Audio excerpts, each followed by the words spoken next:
ఇద్దరిని భరిస్తుంది నేను వ్యాస్. ఆ విషయం నీకెందుకు తెలియడం లేదు? You are nothing but a failed story. Failed story.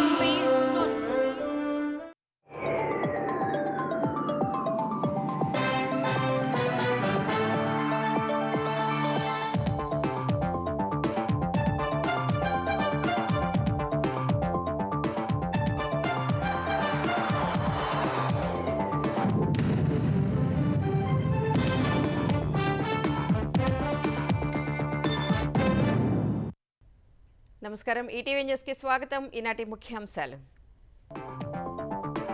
అంతర్జాతీయ యోగా దినోత్సవానికి సిద్ధమైన విశాఖ.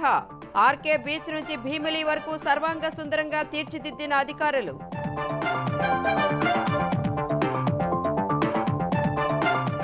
యోగా డేలో పాల్గొనేందుకు విశాఖ చేరుకున్న ప్రధాని. స్వాగతం పలికిన చంద్రబాబు, పవన్. విశాఖలో పటిష్ట భద్రతా ఏర్పాట్లు. విశాఖలో 1500 కోట్ల పెట్టుబడులు పెట్టేందుకు కాగ్నిజెంట్ సుముఖత. 8000 మందికి ఉపాధి లభిస్తుందన్న ఐటీ శాఖ మంత్రి లోకేష్.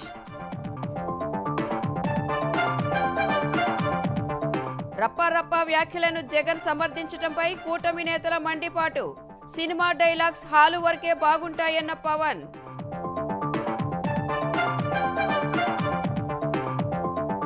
బనకచెర్లపై ఏపీతో చర్చలకు సిద్ధమన్న రేవంత్ రెడ్డి. కేంద్రానికి పీఎఫ్ఆర్ ఇచ్చే ముందే సంప్రదిస్తే సమస్య వచ్చేది కాదని వ్యాఖ్య. బీఆర్ఎస్ హయాంలోనే బనకచెర్లకు బీజం పడిందన్న రేవంత్. రాజకీయ ఉనికి కోసమే వివాదాలు సృష్టిస్తోందని సీఎం మండిపాటు. కాల్పుల విరమణ కోసం భారత్ను తామే అభ్యర్థించామన్న పాక్. భీకర వైమానిక దాడులతో హడలిపోయి వేడుకున్నట్లు వెల్లడి. పరస్పర దాడులను ఉధృతం చేసిన ఇజ్రాయెల్, ఇరాన్. కీలకమైన సైనిక స్థావరాలు లక్ష్యం చేసుకుంటున్న ఇరు దేశాలు.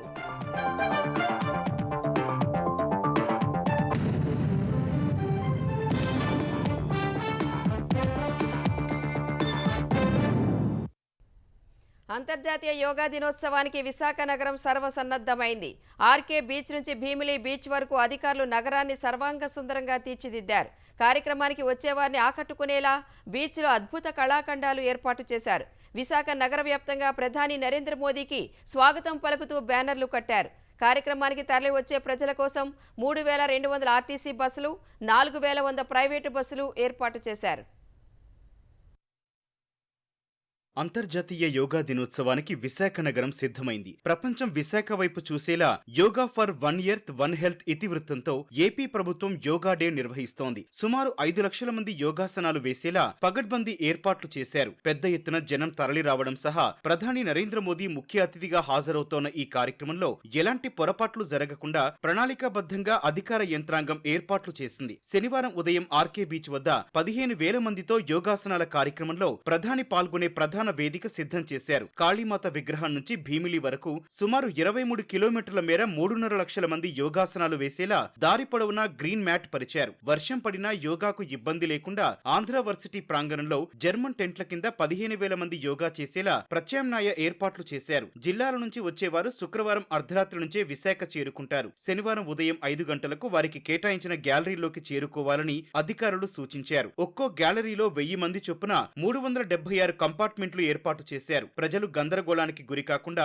క్యూఆర్ కోడ్ తో కూడిన సమాచారం అందుబాటులో ఉంచారు. ప్రతి ఒక్కరికి yoga mat, kit, water bottle, raincoat ఇవ్వనున్నారు. ట్రాఫిక్ కు ఎలాంటి ఇబ్బంది లేకుండా ఎక్కడికక్కడ ప్రత్యేకంగా పార్కింగ్ ప్రదేశాలు ఏర్పాటు చేశారు. ప్రతి కిలోమీటర్ కు ఒక అంబులెన్స్ అందుబాటులో ఉంచారు. ప్రధాని మోదీ ఉదయం 6 గంటలకే ప్రధాన వేదిక వద్దకు చేరుకుంటారు. 7 గంటలకు ఆసనాలు ప్రారంభం కానున్నాయి. ప్రధాన వేదిక వద్ద Modi, CM Chandrababu, deputy CM Pawan Kalyan సహా 50 దేశాలకు చెందిన రాయబారులు, 3 కేంద్ర మంత్రులు ఆసనాలు వేస్తారు. అతిపెద్ద కార్యక్రమమైనందున 10,000 మందితో భద్రతా ఏర్పాట్లు చేశారు. మరో 10,000 మంది అధికారులు నిర్వహణ బాధ్యతలు పర్యవేక్షిస్తున్నారు. 1300 సీసీ కెమెరాలను 2 కమాండ్ కంట్రోల్ రూమ్లకు అనుసంధానం చేశారు. 40 డ్రోన్లతో పహారా కాయనున్నారు. సముద్రంలో 11 యుద్ధ నౌకలపై నేవీ సిబ్బంది యోగాసనాలు వేయనున్నారు. యోగా వేడుకల్లో పాల్గొనేందుకు పలువురు ప్రముఖులు, వివిధ దేశాల రాయబారులు ఇప్పటికే విశాఖ చేరుకున్నారు. యోగా డే వేడుకల్లో పాల్గొనే వారి కోసం ప్రభుత్వం దాదాపు 8,000 ఆర్టీసీ, ప్రైవేటు వాహనాలను సిద్ధం చేసింది. ప్రజలకు సిగ్నల్ సమస్యలు తలెత్తకుండా సర్వీస్ ప్రొవైడర్లు హైపవర్ సెల్ టవర్లను ఏర్పాటు చేశారు. అంతర్జాతీయ యోగా దినోత్సవం సందర్భంగా రేపు జరిగే యోగాంధ్రలో పాల్గొనేందుకు ప్రధాని నరేంద్ర మోదీ విశాఖ చేరుకున్నారు. ఒడిషా పర్యటన ముగించుకుని ప్రత్యేక విమానంలో విశాఖలోని ఐఎన్ఎస్ డేగకు ప్రధాని చేరుకున్నారు. ప్రధానికి AP governor justice Abdul Nazeer, ముఖ్యమంత్రి చంద్రబాబు, ఉప ముఖ్యమంత్రి పవన్ కళ్యాణ్, మంత్రి నారా లోకేష్ ఘన స్వాగతం పలికారు. అక్కడి నుంచి రోడ్డు మార్గంలో ప్రధాని చోళా గెస్ట్ హౌస్కు వెళ్లారు. రాత్రికి చోళా గెస్ట్ హౌస్లోనే ప్రధాని బస చేయనున్నారు. ఐఎన్ఎస్ డేగ నుంచి రోడ్డు మార్గంలో సీఎం చంద్రబాబు విశాఖ కలెక్టరేట్కు వెళ్లారు. సీఎం అక్కడే బస చేయనున్నారు. రేపు ఆర్కే బీచ్లో జరిగే యోగాంధ్ర కార్యక్రమంలో ప్రధాని పాల్గొంటారు. ప్రధానితో పాటు సీఎం చంద్రబాబు, ఇతర నేతలు యోగాసనాలు వేయనున్నారు. యోగాంధ్రలో భాగంగా విశాఖలోని ఆంధ్ర విశ్వవిద్యాలయం ఇంజనీరింగ్ కళాశాల మైదానంలో 25,000 మంది గిరిజన విద్యార్థులు చేసిన సూర్య నమస్కారాలు గిన్నిస్ బుక్ రికార్డులోకి ఎక్కింది. అల్లూరి జిల్లాకు చెందిన గిరిజన విద్యార్థులు 108 నిమిషాల పాటు 108 సూర్య నమస్కారాలు చేశారు. గిన్నిస్ బుక్ ప్రతినిధులు రేపు ఈ రికార్డును ప్రకటించనున్నారు. ఈ కార్యక్రమంలో కేంద్ర మంత్రి ప్రతాప్రావు జాదవ్, మంత్రులు నారా లోకేష్, సంధ్యారాణి, ఉన్నతాధికారులు పాల్గొన్నారు. ఒకేసారి 25,000 మంది గిరిజన విద్యార్థులు ఆసనాలు వేయడంపై కేంద్ర మంత్రి హర్షం వ్యక్తం చేశారు. సూర్య నమస్కారాలతో గిన్నిస్ రికార్డు సాధించడం గర్వంగా ఉందన్నారు. యోగా సాధనతో విద్యార్థులు శారీరకంగా బలంగా ఉంటారని తెలిపారు. యోగా సాధనతో క్రమశిక్షణ, పట్టుదల పెరుగుతుందని మంత్రి లోకేష్ అన్నారు. గిన్నిస్ రికార్డు సృష్టించేలా సూర్య నమస్కారాలు చేసిన విద్యార్థులను ఆయన అభినందించారు. ఈ రోజు మనందరం గర్వపడాల్సిన రోజు. యావత్ భారతదేశం కాదు, ప్రపంచం మొత్తం వైజాగ్ వైపు చూసిన రోజు. ఇదొక వరల్డ్ రికార్డ్ రేపు ప్రకటిస్తారు. యోగా అనేది కేవలం ఆసనాలు కాదు, ఒక వే ఆఫ్ లైఫ్. నేను కూడా మీ వయసులో ఉన్నప్పుడు గౌరవ ముఖ్యమంత్రి గారు నా చేత యోగా చేయించేవారు. జూన్ 21 తర్వాత అన్ని ప్రభుత్వ పాఠశాలలో వారానికి ఒక రోజు కంపల్సరీ యోగా చేయాలని ప్రభుత్వం ఇప్పటికే నిర్ణయం తీసుకుంటాం జరిగింది. యోగా వల్ల యోగ్యులవుతారని, మానసికంగా శారీరకంగా సమతుల్యం సాధించగలరని మాజీ ఉపరాష్ట్రపతి వెంకయ్యనాయుడు అన్నారు. యోగా ప్రతి ఒక్కరి జీవితంలో భాగం కావాలని వెంకయ్య ఆకాంక్షించారు. హైదరాబాద్ ఎల్బీ స్టేడియంలో యోగా కౌంట్ డౌన్ వేడుకలను కేంద్ర మంత్రి కిషన్ రెడ్డి ఆధ్వర్యంలో నిర్వహించారు. ఈ కార్యక్రమంలో సినీ నటులు ఖుష్బూ, మీనాక్షి చౌదరి, తేజ సజ్జా, సాయి దుర్గతేజ్ తదితరులు హాజరయ్యారు. నగరం నలుమూలల నుంచి భారీగా ప్రజలు తరలివచ్చి ఉత్సాహంగా యోగాసనాలు వేశారు. మన దేశంలో పుట్టిన యోగా ప్రపంచవ్యాప్తమయ్యిందని వెంకయ్య తెలిపారు. విద్యార్థులు చిన్నతనం నుంచి యోగా అలవాటు చేసుకోవాలని సూచించారు. యోగా వలన నాకేమొస్తుంది సార్ అని అడిగాడు ఒక అతను నాతో. యోగా వలన నువ్వు యోగ్యుడు అవుతావా అని చెప్పాను. పని ఒత్తిడితో అందరూ అవుతున్నారు. The modern day life, there is tension without reason. People suffer with tension. No attention, no retention. They'll be doing only pretension, as if everything is all right and all. మన జీవితంలో యోగా ఒక భాగస్వామ్యం కావాలి. ప్రతి ఒక్కరు యోగా తయారు చేయాలి. యోగా చేసినందువల్ల అందరూ యోగ్యులుగా తయారై భారతదేశాన్ని మరింత శక్తివంతమైన దేశంగా ముందుకు వెళ్లాలని చెప్పి నేను మనవి చేస్తా ఉన్నాను. గోదావరి బనకచెర్ల ప్రాజెక్టుపై ఏపీ సర్కార్తో చర్చించేందుకు సిద్ధమని ముఖ్యమంత్రి రేవంత్ రెడ్డి ప్రకటించారు. ఈ నెల 23న జరిగే మంత్రివర్గ సమావేశంలో అన్ని అంశాల్ని చర్చించి ఏపీ సీఎం చంద్రబాబును చర్చలకు ఆహ్వానిస్తామని చెప్పారు. ఆంధ్రప్రదేశ్ ప్రభుత్వం కేంద్రానికి ప్రీ ఫీజిబిలిటీ రిపోర్ట్ ఇవ్వడం వల్లే వివాదం మొదలైందన్న రేవంత్, ఆ నివేదిక ఇచ్చే ముందే తెలంగాణతో చర్చిస్తే అసలు సమస్య వచ్చేదే కాదని స్పష్టం చేశారు. గోదావరి బనకచెర్ల ప్రాజెక్టుపై అఖిలపక్ష ఎంపీల భేటీలో చెప్పినట్టు కేంద్రానికి తెలంగాణ అభ్యంతరాలను తెలిపిన ముఖ్యమంత్రి రేవంత్ రెడ్డి ఈ అంశంపై మరోసారి తన అభిప్రాయాలను వెల్లడించారు. ఢిల్లీ పర్యటనలో మీడియా ప్రతినిధులతో ఇష్టాగోష్ఠి మాట్లాడిన రేవంత్ రెడ్డి ఆంధ్రప్రదేశ్ విభజన చట్టం ప్రకారం ప్రస్తుత ప్రాజెక్టుల్లో మార్పులు చేస్తే తెలంగాణకు సమాచారం అందించాల్సి ఉందన్నారు. కానీ ఆంధ్రప్రదేశ్ ప్రభుత్వం గోదావరి బనకచెర్ల ప్రాజెక్టుపై కేంద్రానికి నేరుగా ప్రీ ఫిజిబిలిటీ రిపోర్ట్ PFR ఇవ్వడం వల్లే వివాదం మొదలైందన్నారు. ఏపీ సర్కార్ ఇచ్చిన PFR పై కేంద్రం చర్యలు చేపట్టిందని రేవంత్ వివరించారు. PFR ఇచ్చే ముందే తెలంగాణతో చర్చిస్తే అసలు సమస్య తలెత్తేదే కాదని రేవంత్ రెడ్డి చెప్పారు. తెలుగువారి మధ్య అనవసరమైన సమస్యలు ఉండొద్దని, శాశ్వత పరిష్కారం కోసమే విభజన జరిగిందని రేవంత్ రెడ్డి గుర్తు చేశారు. అయినా ఇంకా కొన్ని సమస్యలు అపరిష్కృతంగా ఉన్నాయని తెలిపారు. పొరుగు రాష్ట్రాలతో తాము వివాదం కోరుకోవడం లేదని, వివిధ సమస్యల పరిష్కారం కోసమే సీఎంల స్థాయిలో చర్చలు జరిగాయని రేవంత్ గుర్తు చేశారు. ఇదే తరహాలో బనకచెర్లపై కూడా చర్చించి ఉంటే బావుండేదని అభిప్రాయపడ్డారు. నదీ జలాల్లో దిగువ రాష్ట్రంగా హక్కులుంటాయని ఏపీ వాదిస్తోందని, అదే రకమైన హక్కులు తెలంగాణకు కూడా ఉంటాయని రేవంత్ స్పష్టం చేశారు. కూర్చొని మాట్లాడుకుంటే వివాదం ఉండదని,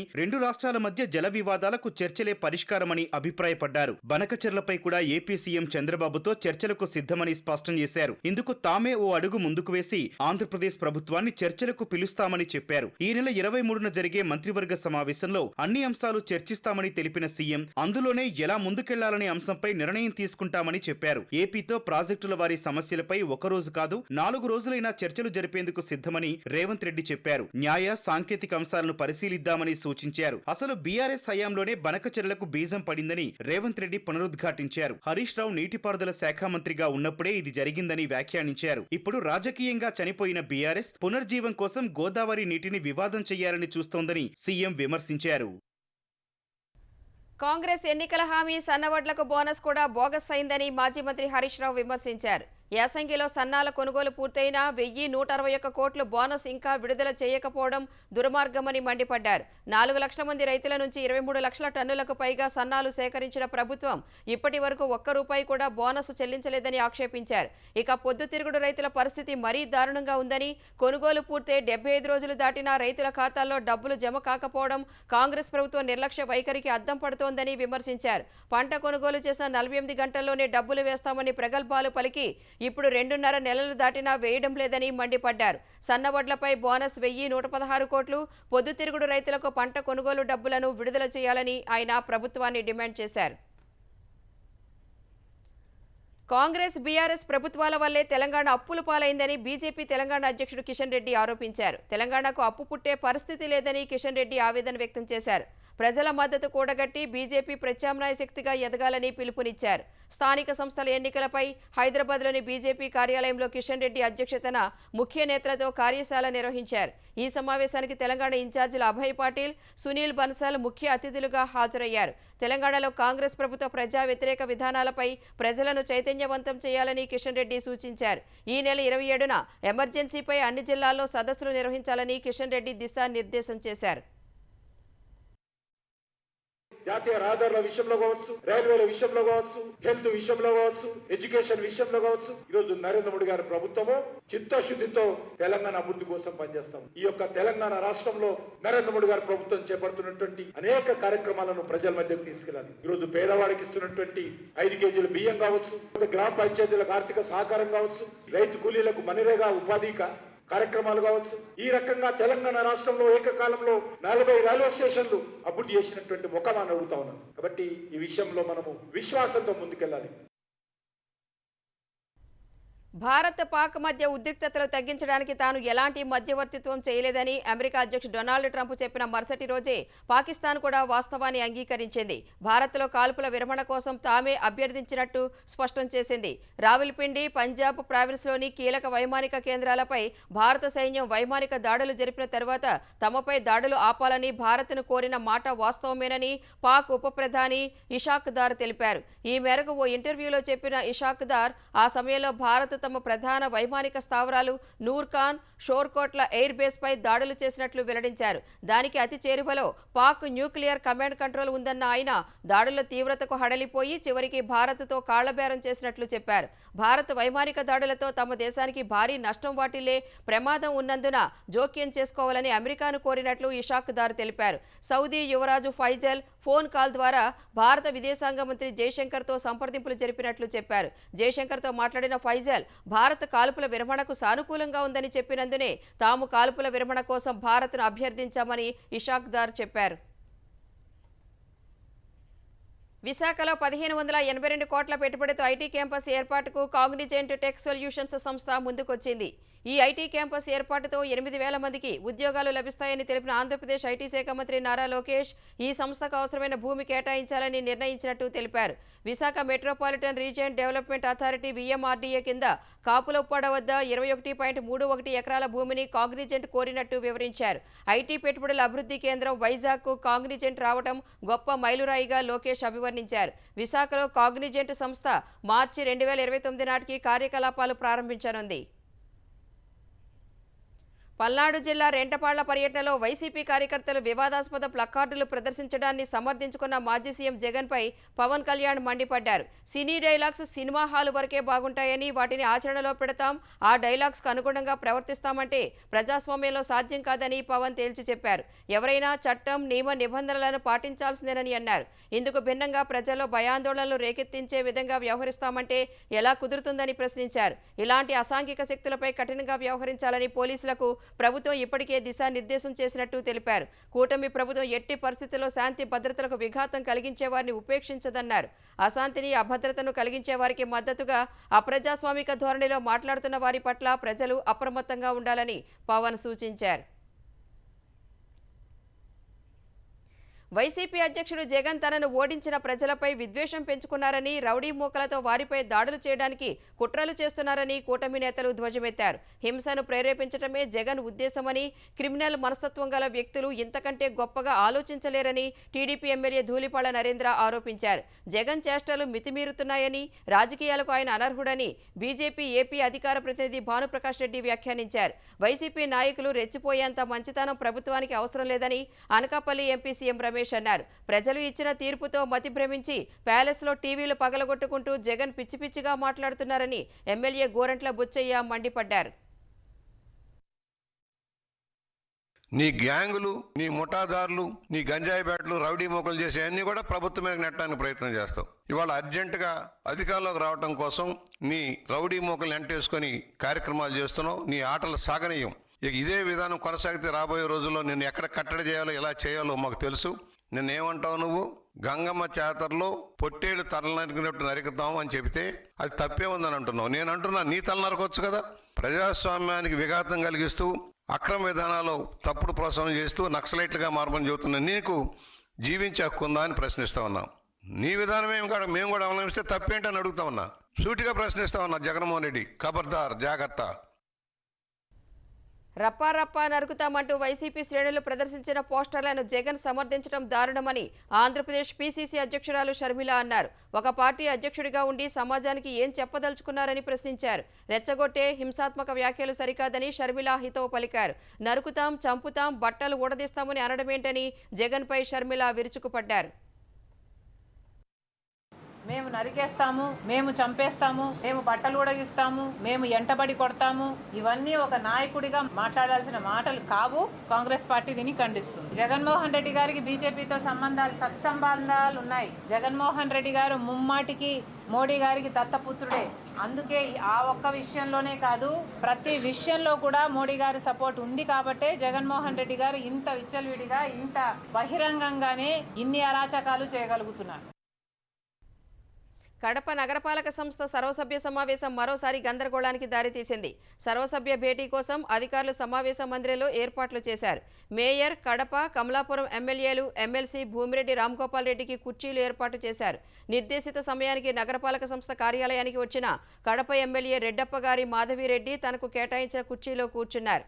అయితే మేయర్ సురేష్ బాబు తన ఛాంబర్లోనే సమావేశం నిర్వహించారు. వైసీపీ కార్పొరేటర్లు మేయర్తో పాటే ఉండిపోయారు. ఈ భేటీలో తనకు తెలియకుండా సమావేశ మందిరంలో ఏర్పాట్లు ఎందుకు చేశారంటూ అధికారులు, సిబ్బందిపై మేయర్ ఆగ్రహం వ్యక్తం చేశారు. అయితే సమావేశ మందిరానికి వేదికను మార్చినట్లు కార్యాలయ సిబ్బంది వివరించగా అది నిర్ణయించాల్సింది నేనా మీరా అంటూ మేయర్ వారిపై ఆగ్రహం వ్యక్తం చేశారు. ఎమ్మెల్యే మాధవిరెడ్డి, 8 మంది కార్పొరేటర్లు సమావేశ మందిరంలోనే చాలాసేపు వేచి చూశారు. కానీ మేయర్ సురేష్ బాబు, వైసీపీ కార్పొరేటర్లు అధికారులు లేకుండానే ఎజెండా చదివి ఆమోదం చేసుకున్నారు. అనంతరం మేయర్ ఛాంబర్కు కమిషనర్ పేరుతో నోటీసులు అంటించిన సిబ్బంది కౌన్సిల్ హాల్లోనే సమావేశం ఏర్పాటు చేశామని తెలిపారు.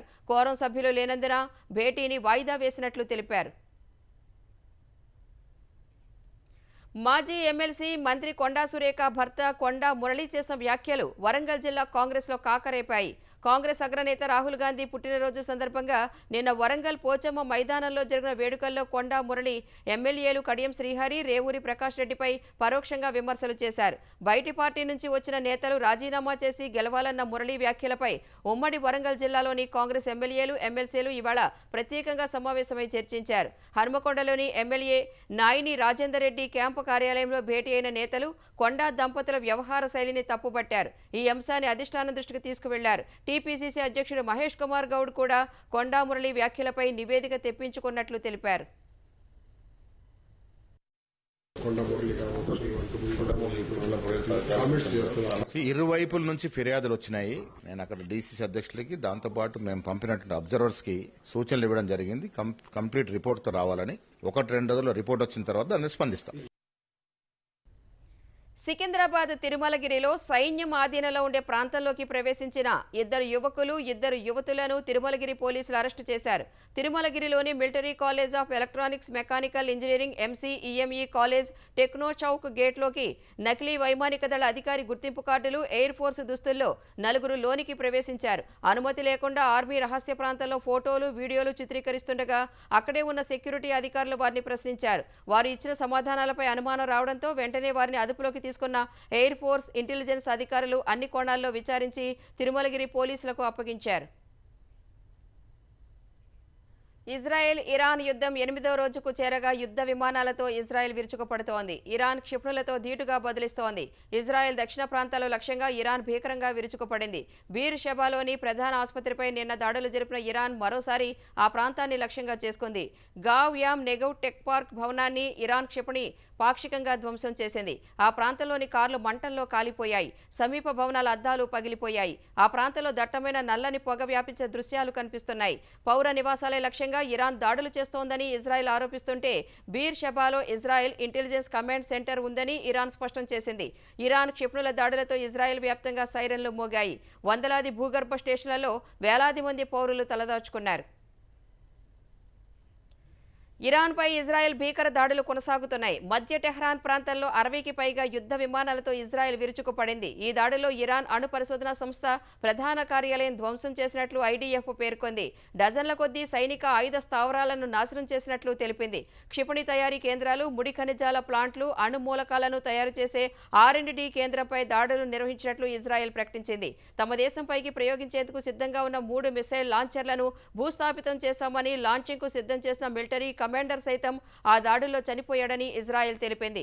మరోవైపు ఇజ్రాయెల్ తాజా దాడుల్లో 5 ఆసుపత్రులు దెబ్బతిన్నాయని ఇరాన్ రెడ్ క్రెసెంట్ తెలిపింది.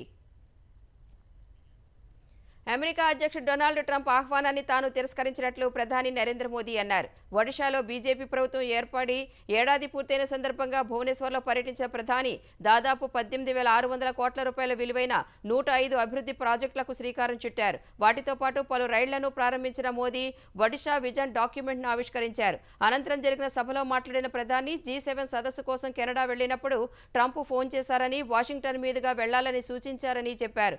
విందులో పాల్గొని చర్చించుకుందాం పిలిచారని తెలిపారు. అయితే జగన్నాథుడి పుణ్యభూమికి వెళ్లడం తనకు ముఖ్యమని చెప్పి ఆయన ఆహ్వానాన్ని సున్నితంగా తిరస్కరించినట్లు ప్రధాని పేర్కొన్నారు. ఇజ్రాయెల్ ఇరాన్ మధ్య చర్చలకు అమెరికా ప్రయత్నిస్తున్న వేళ అంతర్జాతీయ మార్కెట్లలో ముడి చమురు ధరలు తగ్గినందున దేశీయ స్టాక్ మార్కెట్లు ఇవాళ లాభాల్లో ముగిశాయి. క్రితం 3 సెషన్లలో 435 పాయింట్లు క్షీణించిన బాంబే స్టాక్ ఎక్స్చేంజి సూచీ సెన్సెక్స్ ఇవాళ ఏకంగా 1046 పాయింట్లు ఎగబాకింది. ఈ ఉదయం 81,355 పాయింట్ల వద్ద ప్రారంభమైన సూచీ మొదట్లో హెచ్చుతగ్గులకు గురైంది. ఈ క్రమంలో స్వల్పంగా తగ్గి 81,323 పాయింట్ల కనిష్ట స్థాయిని నమోదు చేసింది. ఆ తర్వాత ఫైనాన్స్, టెలికాం, టెక్ రంగాలకు చెందిన వాటాలు కొనే మదుపర్లు ఆసక్తి చూపిన వేళ సెన్సెక్స్ దూసుకుపోయింది. ఓ దశలో 82,494 పాయింట్ల గరిష్ట స్థాయిని తాకింది. చివర్లో కాస్త తగ్గి 82,408 పాయింట్ల వద్ద ముగిసింది. జాతీయ స్టాక్ ఎక్స్చేంజి సూచీ నిఫ్టీ 319 పాయింట్లు పెరిగి 25,112 పాయింట్ల వద్ద స్థిరపడింది.